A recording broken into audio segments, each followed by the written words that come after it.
Hello everyone, welcome to my YouTube channel. In this video, I will show how to fix QR code scanner not working on Samsung S24 FE.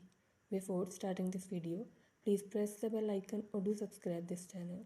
Let's start our video without wasting any time.